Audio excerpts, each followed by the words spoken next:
Good morning, good afternoon, good evening. दोस्तों, Kevin Lopez back from personal tutor.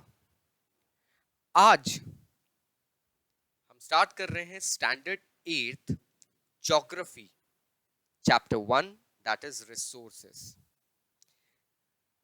इस chapter में we are going to understand कि हमारे लिए जो भी यूजफुल चीजें हमारे हैबिटेट में, इमीडिएट हैबिटेट में, हमारे आसपास होती है, उसको हम रिसोर्सेस कह सकते हैं। जैसे कि कपड़े, बर्तन, food grains, books, vegetable, fruits, and many things. So, we do go ahead and understand the fact कि सबसे इम्पोर्टेंटली रिसोर्सेस उन चीजों को कहा जा सकता है जो चीजें एक यूटिलिटी रखती है। यूटिलिटी मीन्स उनकी usability. So, if a question comes, what exactly is utility? So, you can go ahead and say that when things have got a specific value, जब चीजों की कोई वैल्यू बन जाती है, वो किसी यूज में, किसी काम में आती है, तो उसकी यूटिलिटी या यूजेबिलिटी बढ़ती है। और जिस चीज की यूजेबिलिटी या यूटिलिटी बढ़ती है, वो चीज एक सब्सटेंस या एक रिसोर्स बन जाती है। अब वैल्यू क्या होता है? वैल्यू का मतलब होता है the worth of something. Some resources have got some economic value and some do not. Example दिए हैं हमें।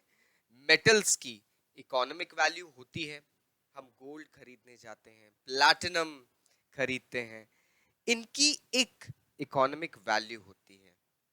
लेकिन अगर आप हाईवे से एक दूसरे शहर ड्राइव करते हुए जा रहे हैं और आपको एक बहुत खूबसूरत नजारा दिखेगा, उसकी नेचर्स ब्यूटी की इकोनॉमिक वैल्यू नहीं आकी जा सकती है, but still it has got importance friends. So basically दोनों ही चीजें इंपॉर्टेंट रहती है। वो रिसोर्सेज जिनकी इकोनॉमिक वैल्यू नहीं है वो भी, एंड वो रिसोर्सेज जिनकी इकोनॉमिक वैल्यू बहुत ज्यादा है। अब कुछ रिसोर्सेस टाइम के साथ अपनी इकोनॉमिक वैल्यू बढ़ाते जाते हैं। अब फॉर एग्जाम्पल, अगर आप अपने घर में किसी एल्डर के सर्दी से बचने के नुस्खे या होममेड रेमेडीज जिसे कहते हैं, हम यूज करते हैं और उसकी कोई इकोनॉमिक वैल्यू नहीं होती है, लेकिन अगर वही नुस्खे एक प्रॉपर कंपनी में वेल मैनेज्ड तरीके से बनाए जाएंगे एंड सेल ऑफ किए जाएंगे, तो फिर पतंजलि की कहानी तो हम सबको पता है। सो फ्रेंड्स, यस, पुराने जमाने में when you call Ayurveda was based on various resources such as leaves, plants, flowers, roots. उन चीजों की उस वक्त इकोनॉमिक वैल्यू नहीं थी, but when they are patented, framed into a company and then given out, it certainly goes ahead and starts deserving a economic value. अब ये कब होता है? क्योंकि हमें ये समझना चाहिए that time and technology are two most important factors that usually can change substances into resources. Time and technology. For example, हम बात करते हैं कि कोल एक रिसोर्स है, एक इंपॉर्टेंट रिसोर्स है दोस्तों, बट कोल की ओरिजिनेशन जो होती है, जो ओरिजिन होता है कोल का, that takes millions and millions of years of dead fossils to go ahead and get carbonized and then, you know, turn into coal, and in right conditions the same thing can be turned into diamonds.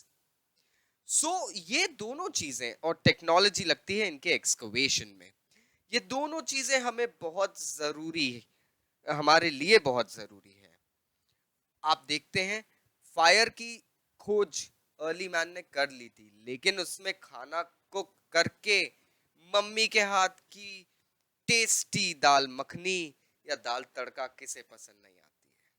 So we need to go ahead and understand कि ये सारी चीजें जो होती है resources में बहुत important role play करती है। So understand, we have studied certain points such as technology, value, utility and time. So thanking you very much my friends for attending this session. कोई डाउट है तो नीचे कमेंट बॉक्स में comment करना मत भूलना। This is Kevin Lopez from personal tutor. I welcome you back once again. See you again and take care.